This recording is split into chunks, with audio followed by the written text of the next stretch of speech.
오늘은 나를 빛나게 하는 자리, 나를 빛나게 하는 자리라는 제목으로 하나님의 말씀 함께 나눕니다. 중심 본문은 6절입니다. 로마서 12장 6절, 우리에게 주신 은혜대로 받은 은사가 각각 다르니 혹 예언이면 믿음의 분수대로. 본문에 의하면 은사가 등장합니다. 여러분, 은사가 무엇이며 그 은사의 기능은 무엇일까요? 은사에 해당하는 헬라어는 카리스마타입니다. 이 단어의 기본형은 카리스마이죠. 카리스마, 이는 거저받은 선물 또는 부여된 은총이란 뜻인데 이것은 하나님이 주신 선물을 가리킵니다. 사도 바울은 이 카리스마라는 단어를 통해 그리스도인들 안에서 하나님의 은혜가 다양하게 나타나는 것을 표현하기 위해 이 단어를 사용했어요. 고린도전서 12장 4절 11절, 은사는 여러 가지나 성령은 같고 직분은 여러 가지나 주는 같으며 또 사역은 여러 가지나 모든 것을 모든 사람 가운데서 이루시는 하나님은 같으니 각 사람에게 성령을 나타내심은 유익하게 하려 하심이라. 어떤 사람에게는 성령으로 말미암아 지혜의 말씀을, 어떤 사람에게는 같은 성령을 따라 지식의 말씀을, 다른 사람에게는 같은 성령으로 믿음을, 어떤 사람에게는 한 성령으로 병 고치는 은사를, 어떤 사람에게는 능력 행함을, 어떤 사람에게는 예언함을, 어떤 사람에게는 영들 분별함을, 다른 사람에게는 각종 방언 말함을, 어떤 사람에게는 방언들 통역함을 주시나니 모든 일은 같은 한 성령이 행하사 그의 뜻대로 각 사람에게 나누어 주시는 것이라. 이 구절 안에는 하나님의 선물로서 9가지 종류의 은사가 등장합니다. 중요한 것은 이것입니다.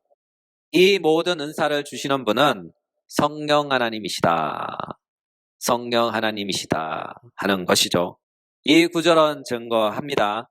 은사는 여러 가지나 성령은 같고 직분은 여러 가지나 주는 같고 사역은 여러 가지나 하나님은 같다.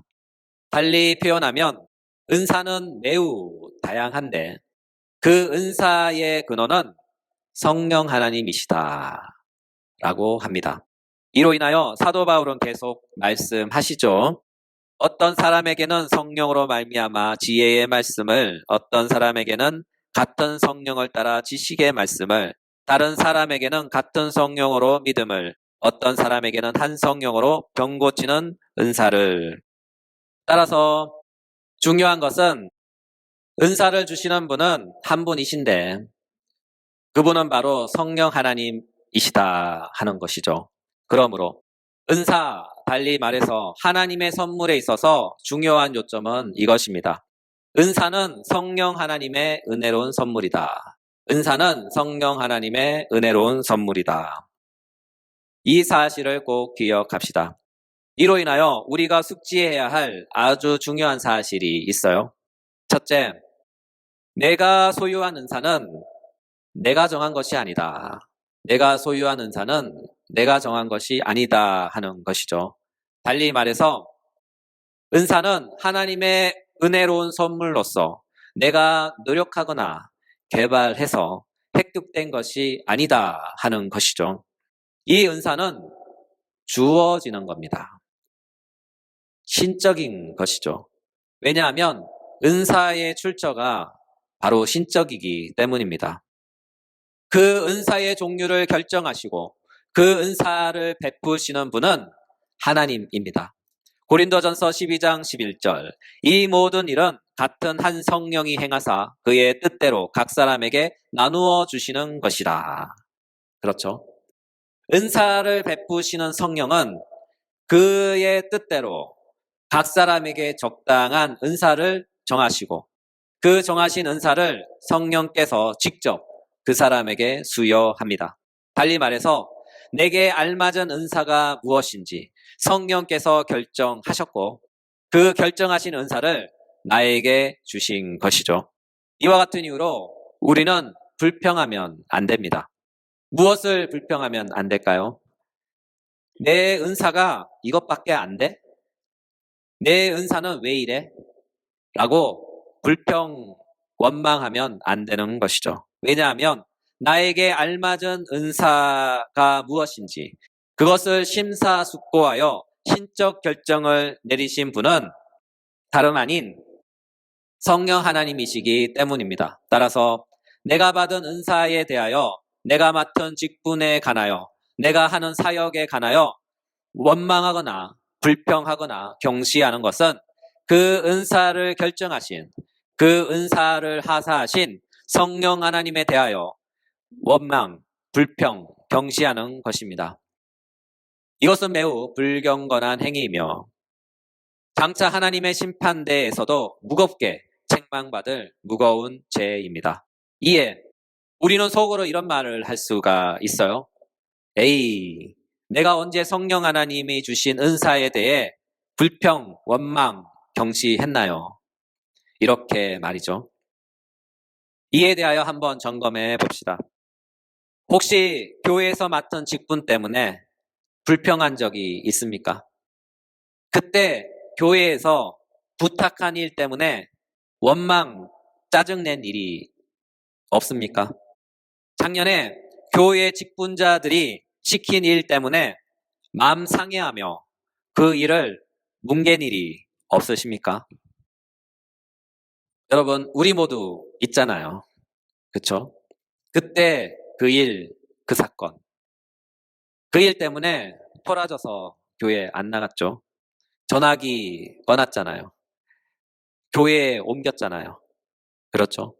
저도 한때 그랬어요. 아니, 얼마 전까지도 그랬죠. 그 일이 무슨 일인가 하면요. 바로 이것입니다. 예배 준비.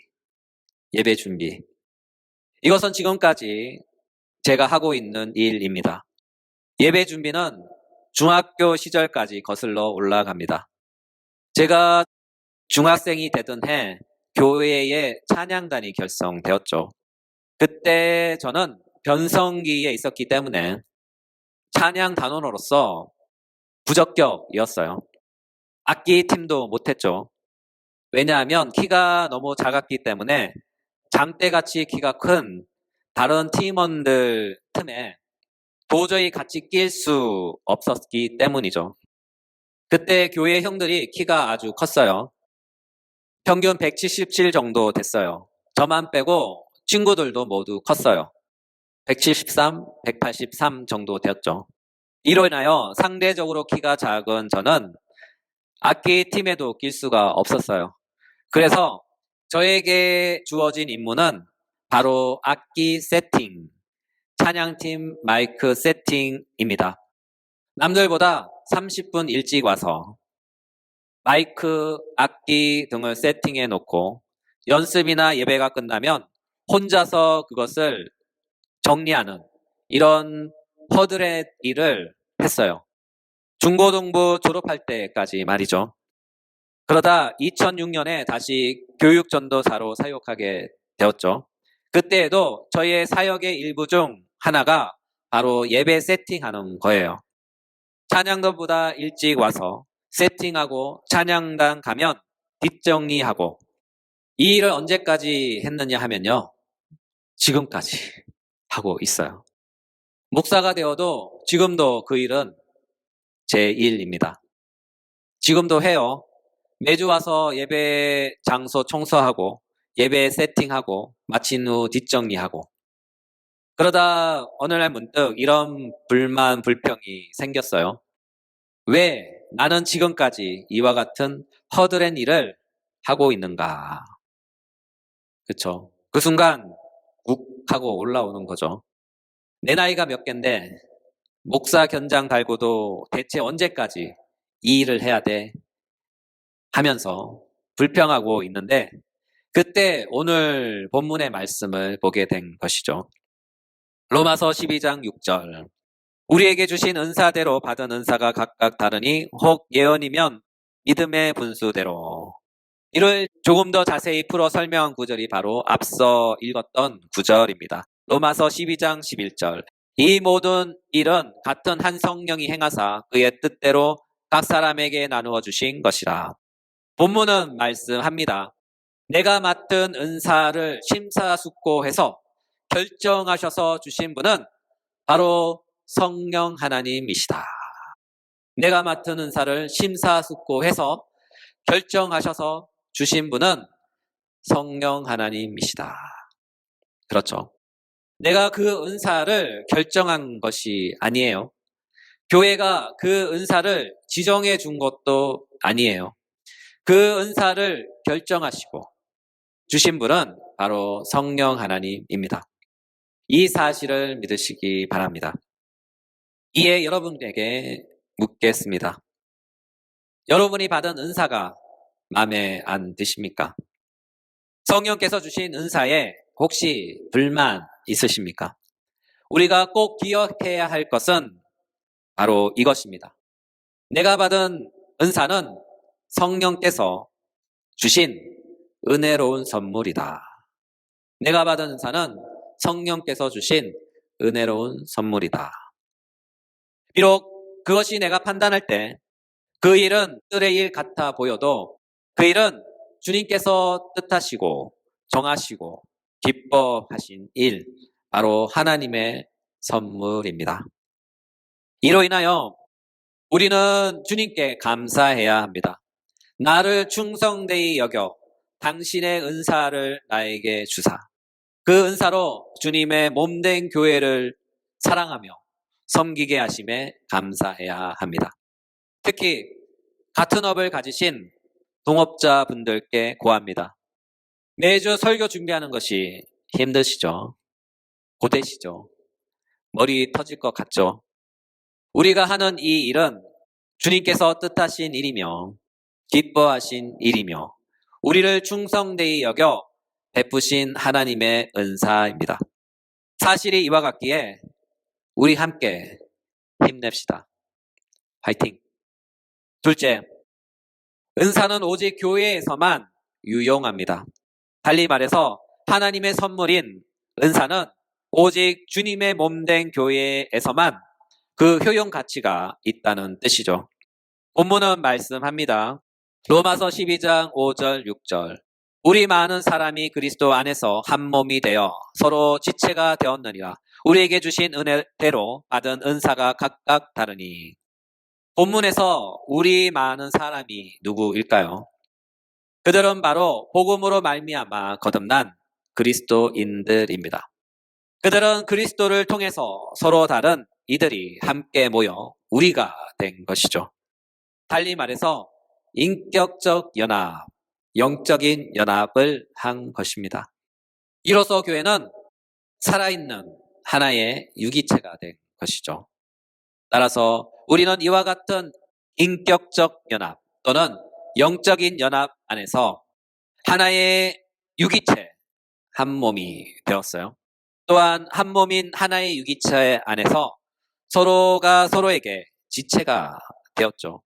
여기서 지체라는 말은 서로가 서로에게 영향을 주는 관계, 자리, 활동하는 위치에 있다는 뜻입니다.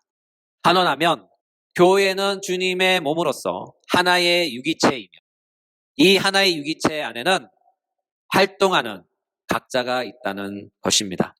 이에 서로 지체들은 서로에게 반응하고 각자의 기능과 그 결과를 공유합니다. 성령께서 은사를 주시는 그 이유와 목적이 바로 여기에 있어요.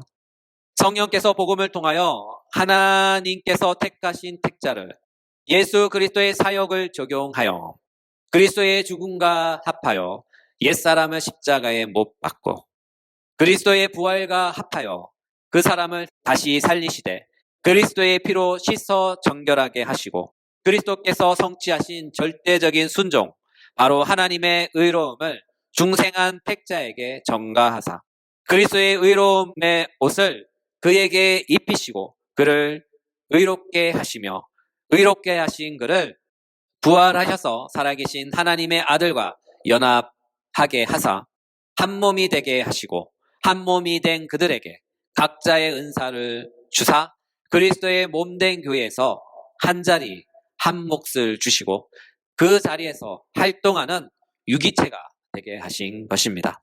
달리 말해서 주님의 몸된 교회 안에서 영적 가치를 지닌 존재감이 있는 영적 생명체가 되게 하신 것이죠. 이것이 바로 성령께서 은사를 주시는 이유이며 이것이 바로 성령께서 은사를 주신 목적입니다.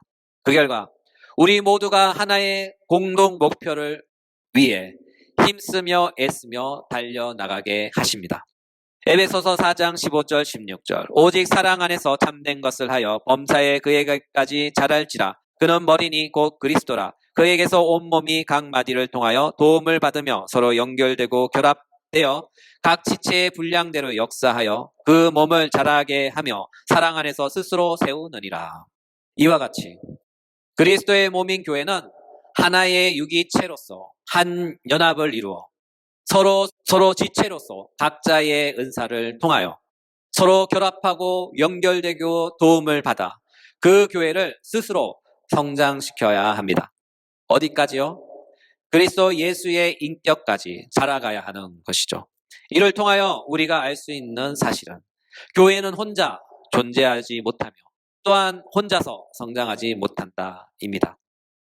교회는 언제나 함께 어우러져 서로를 통해 연합을 이루고 또한 서로를 통해 서로 도움을 받으며 함께 성장하며 자라갑니다. 이와 같은 맥락에서 홀로 독립된 교회의 지체 또는 단독으로 광야에서 홀로 신앙생활을 하는 사람은 주님의 몸된 교회가 아닙니다. 왜냐하면 교회는 언제나 주님의 몸으로서 주님의 생명을 공유하며 그분의 생명 안에서 활동하는 가치로 존재해야 하기 때문이죠. 이것은 주님의 뜻이며 이것은 성령 하나님의 사역의 내용입니다. 요점으로 돌아와서 은사는 오직 주님의 몸된 교회의 유익을 위해 그 온전한 기능을 위해 주어진 것입니다. 이에 은사는 교회를 떠나서는 아무 소용도 없습니다. 왜냐하면 은사의 용도와 기능이 오직 주님의 몸된 교회를 위해서 성령께서 고안하시고 제공하신 은사이기 때문이죠. 달리 말해서 교회 밖 세상에서는 아무런 쓸모가 없다는 것이죠. 예를 들면 이런 것입니다. 제가 목회학 석사입니다. 오랜 시간 공부했어요. 사역도 오래 했습니다. 그리고 이 목회학 석사를 갖고 또한 오랜 사역 경력을 갖고 세상 이력서에 써 보십시오. 어떠할까요? 전혀 도움이 안 됩니다. 운전면허증보다 그 가치가 훨씬 떨어집니다. 이와 같은 맥락에서 교회를 떠난 목사, 사역을 그만둔 목사는 세상에서 아무 쓸모가 없습니다. 그의 눈부신 경력, 그의 화려한 학력은 오직 기독교 사회에서만 유통되며 유용하기 때문이죠. 목사의 은사만 그러할까요? 주님의 몸된 교회인 우리 모두 다 그러합니다. 우리의 영적 생명과 그 가치와 고귀함은 오직 교회 안에서만 빛나는 가치와 고귀함을 가집니다. 왜냐하면 그 가치와 고귀함을 결정하시고 은사를 베푸신 분은 오직 교회의 유익과 성장을 위해 그것을 결정하시고 그것을 은사로 베푸셨기 때문이죠. 따라서 교회를 떠난 지체는 그의 모든 가치는 존재의 고결함은 세상에서 아무런 쓸모가 없습니다. 왜냐하면 그를 새롭게 창조하신 분께서 그의 쓸모를 오직 그의 세상에서만 가치 있게 빛나게 하셨기 때문입니다. 그러므로 나를 가치 있게 만들고 나의 존재를 빛나게 만드는 자리는 바로 교회 안에 있습니다. 왜냐하면 복음으로 새롭게 창조한 성령 하나님께서 나의 존재의 가치를 정하시고 그것을 그리스도 예수 안에서 은사로 주셨기 때문이죠. 오늘의 말씀을 마무리합니다. 오늘은 은사에 관하여 말씀을 나누었습니다. 은사란 하나님께서 주신 선물로서 교회의 유익과 온전한 기능을 위해 성령께서 정하신 베풀어 주신 신적 고민의 결과물입니다. 이 은사는 교회의 몸된 지체라면 누구나 소유하고 있습니다. 단언하면 은사 없는 신자란 없다. 은사 없는 신자란 없다. 왜냐하면 그 은사는 우리가 중생하는 순간 성령께서 주시는 것이기 때문이죠. 이것은 우리가 태어날 때 남자로 태어날 것인가, 여자로 태어날 것인가 하는 것을 우리가 결정하는 것이 아니라 성령께서 은사로 주셔서 어떤 이는 남자가 되게 하시고 어떤 이는 여자가 되게 하신 것처럼 은사는 우리가 중생하고 새롭게 태어나는 순간 주어진 신적 선물임을 꼭 기억합시다. 이로 인하여 은사가 없는 그리스도인은 없다. 은사가 없는 그리스도인은 없다. 달리 말해서 은사 없는 교회의 지체는 없다 하는 것이죠. 이와 같은 이유로 나의 가치가 가장 빛나고 유효한 곳이 어디인가 묻는다면 그것은 바로 교회입니다. 우리를 가치 있게 만들고 하나님 앞에서 나의 존재를 가장 빛나게 만드는 곳은 바로 주님의 몸된 교회입니다. 따라서 우리는 우리의 존재의 목적에 맞게 알맞은 자리에 예비된 자리에 가치 있는 존재로 서며 주님께 유용한 일꾼으로 사용되는 주님의 큰 일꾼이 되시길 예수님의 이름으로 축복합니다. 그러므로 나의 은사의 자리에 온전히 서십시오. 그리고 가장 밝게 빛나는 존재가 되십시오. 이는 주님께서 기뻐하시는 뜻이며 하나님께 온전한 영광을 돌리는 길입니다. 이와 같은 맥락에서 여러분에게 권면합니다. 우리에게 주어진 은사를 잘 활용하여 가치 있는 영적 존재감을 뽐내며 주님의 몸된 교회를 위하여 영광스럽게 쓰임받는 2022년 되시길 예수님의 이름으로 축복합니다.